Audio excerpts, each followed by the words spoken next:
Love Shots on Radio City 91.1 FM. ఆడుకోవడానికి వెళ్తా నాన్న అంటే బయట ఎండ నాన్న అని చెప్పి ఆ పిల్లల చేతిలో మొబైల్ పెడతారు. ఇక వాళ్ళ ఆటలన్నీ అందులోనే. అది కాస్త తలుపులు వేసుకుని ఏ బొమ్మలు చూసేదాకా వెళ్తాయో. మన అందరి స్వార్థంతో, అజ్ఞానంతో పిల్లల ఇష్టాలను, ఎదుగుదలను బాల్యంలోనే సమాధి చేస్తున్నాం.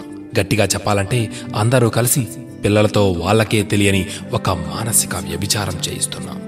గుర్తుంచుకోవాలి, మనం పెంచేది మన పిల్లల్ని కాదు, సమాజాన్ని తీర్చిదిద్దే రేపటి తరాన్ని. అది మర్చిపోకూడదు. వారే రాబోయే రోజుల్లో ఈ జాతి నిర్మాణ రథసారథులవ్వాలి. ఇప్పుడు వారుంటున్న వసతి గృహాలు రేపు అదే పెద్దలకు వృద్ధాశ్రమాలు కాకూడదు. ప్రేమను పొందాలి అంటే ముందుగా ఆ ప్రేమను పంచడం కూడా తెలియాలి. ఏమంటారు? మౌనం మనస్సును శుద్ధి చేస్తుంది, స్నానం దేహాన్ని శుద్ధి చేస్తుంది, ధ్యానం బుద్ధిని శుద్ధి చేస్తుంది, ప్రార్థన ఆత్మను శుద్ధి చేస్తుంది, దానం సంపాదనను శుద్ధి చేస్తుంది, ఉపవాసం ఆరోగ్యాన్ని శుద్ధి చేస్తుంది, అలాగే క్షమాపణ సంబంధాలను శుద్ధి చేస్తుంది. పోతే డబ్బు తొడగొడుతుంది, పడగొడుతుంది, చెడగొడుతుంది, చివరకు విడగొడుతుంది.